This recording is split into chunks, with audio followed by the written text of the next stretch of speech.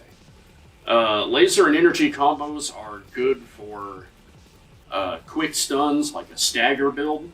Finding the perfect combo, the perfect ammo and gun style combo, to me is the most rewarding part of the game. I don't even get upset that I get my butt handed to me. I'm not gonna get upset that I lose all the freaking time in an Armored Core game, because losing is a part of learning.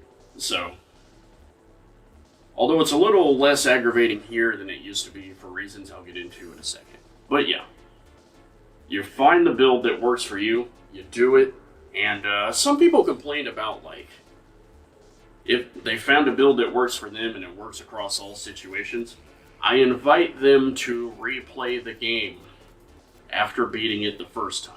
Because, yeah, I had to change up my build probably in my mech, in my new 2023 mech piloting days. I probably had to change up my build at least 6 or 7 times. With, tank legs, tetra legs, and all that. So I invite them to replay it again. That's all. So, but the additional section, yes, it's an Armored Core game, but, and this is the main difference that I saw.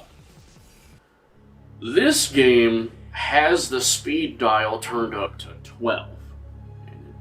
It's ripped off, you can't adjust it.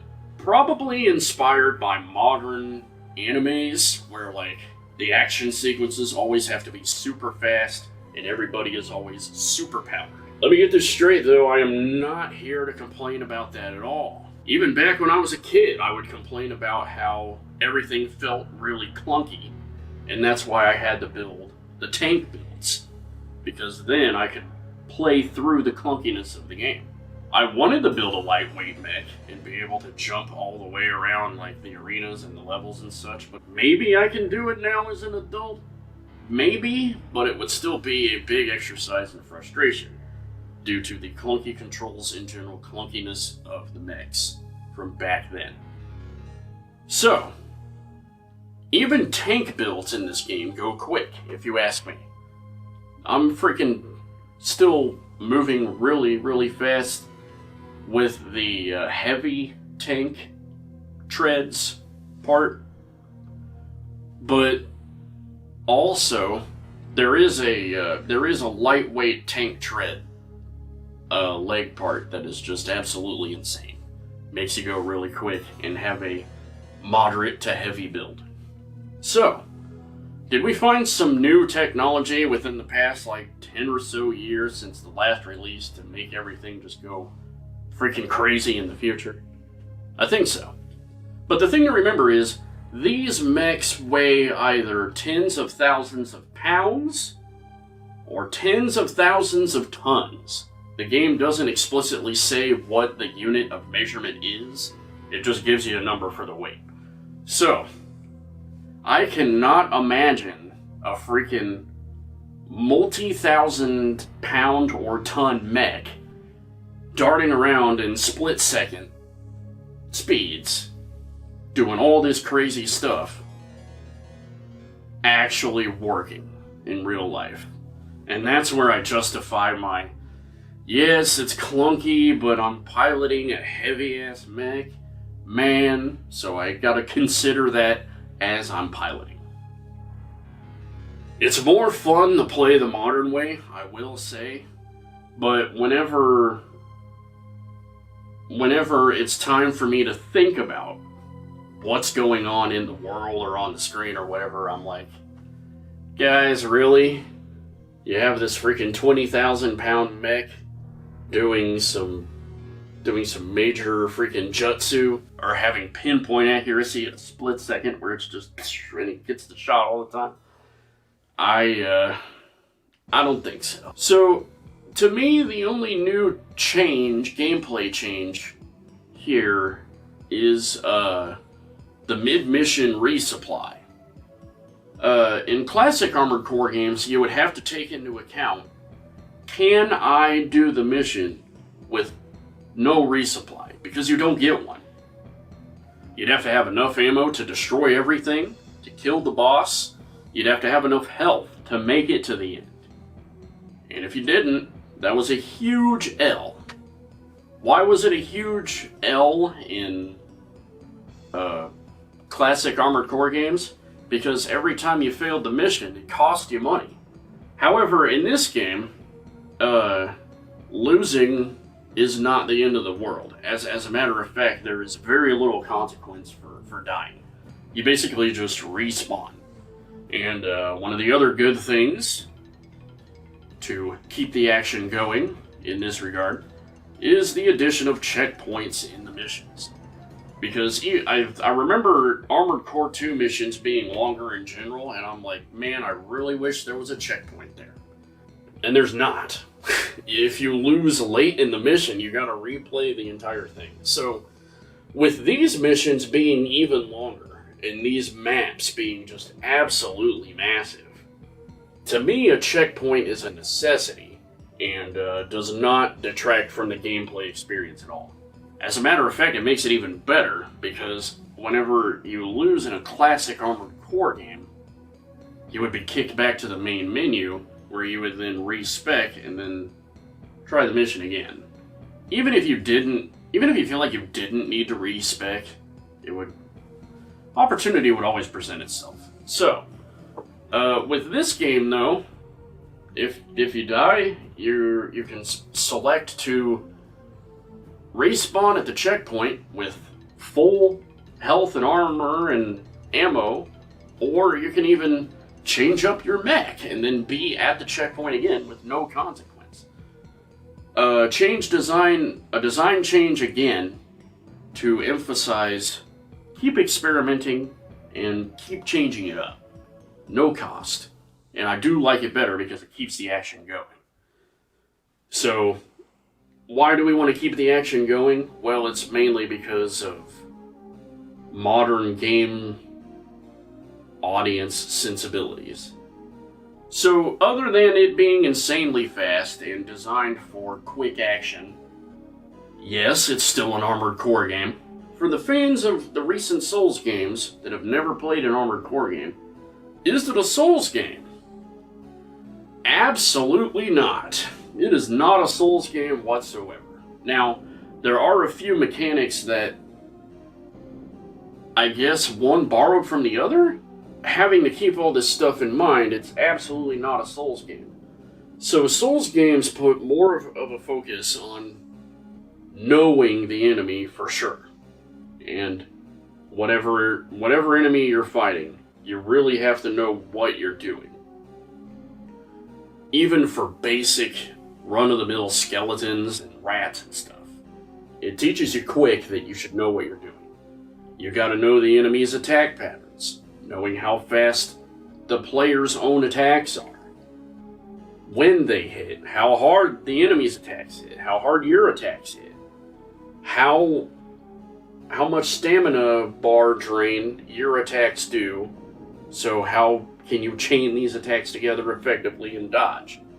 It's basically like an elegant dance type thing, where you're like, okay, I gotta know to do this, that way the enemy can counter with that, I can dodge this, but that dodge takes up stamina, you know? I would describe Souls games as like like a dance, very methodical. You have to have a methodical brain set or you have to have a methodical thought process to really get through the Souls games. You have to appreciate the environment. You have to appreciate the enemy design and the enemy moveset and your moveset to really make things work. Even if you're range or magic in a Souls game, you still have to appreciate and know when to make those things happen. So outside of borrowing a stagger mechanic in the form of ACS like drainage or overpower or blowout, I would not associate this game with Souls games at all, because the basic enemies are like freaking toys. You don't even have to pay attention to what they do. If they shoot you, just press the dodge button. Like, a lot of the later bosses in game, yeah, you're gonna have to get a basic thought process for what's going down, but nothing is incredibly, like, ornate. Bosses will very clearly present the opportunity to go after them. Freaking normal enemies, again, they are just fodder for being shot. A lot of basic enemies go down with like only 1 or 2 bullets, so they're there to add explosions and things to shoot while you're seeking out the main objective. But yeah, this is not a Souls game in the slightest. Souls games are not entirely known for speed. Souls games are more known for timing, where timing in this game is way, way, way less relevant. And even back in the old Armored Core days, timing was it was a thing that you had to think of every now and again, but by and large, it's not really a thing, like Souls games. So, do I love this game? Yes, it's Armored Core. Armored Core is freaking awesome. Always has been, always will be. I do have one more last minute commendation to give about this game. It is a complete package. You can buy the game for $60 and you get all the content. There's no DLC. And this is exactly the type of game that kind of lends itself to the DLC shenanigans. Yeah, like you can pay real money for this extra awesome part, or you can join the season pass and get exclusive customization options and temporary XP boosts. It even has online PvP, so there is an incentive for you to have a custom skin or, whatever, but that's not what's going on here. You pay $60, you get the entire game. And that deserves some commendation. That deserves props, because not a lot of game companies are doing that anymore. So, good on you, FromSoft, for sticking to the tradition of selling people a complete game. I like it.